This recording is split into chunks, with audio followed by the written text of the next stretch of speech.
இது வந்து mixed breed, ஒரே பிரீடு கிடையாது. இதுல என்னென்ன ரகம் கலந்துருக்குன்னு சொன்னா, ஒன்று வந்து Malayan yellow, Malayan yellow dwarf, Chavakkad yellow dwarf, அதே மாதிரி COD, MOD, MGD Malayan green dwarf, அதில் கிராஸ் ஆனது நாட்டரங்கள் எல்லாமே மிக்சடாக தான் போட்டிருக்கீங்க. ஒரு ஸ்பெஷலைஸ்டு வெரைட்டியாக நம்ம இதில் பண்ணாதது ஒரு ப்ராப்ளம் ஒன்று.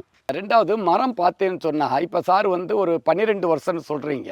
இளநீ வெட்டினாலே மரத்தினுடைய கைட்டு வந்து கூடும். ஆனால் நமக்கு ஒரு 18 வருஷம் மரத்தினுடைய வளர்ச்சி இருக்குது, 12 வருஷத்தினுடைய வளர்ச்சி இருக்குது, 15 வருஷத்தினுடைய வளர்ச்சி.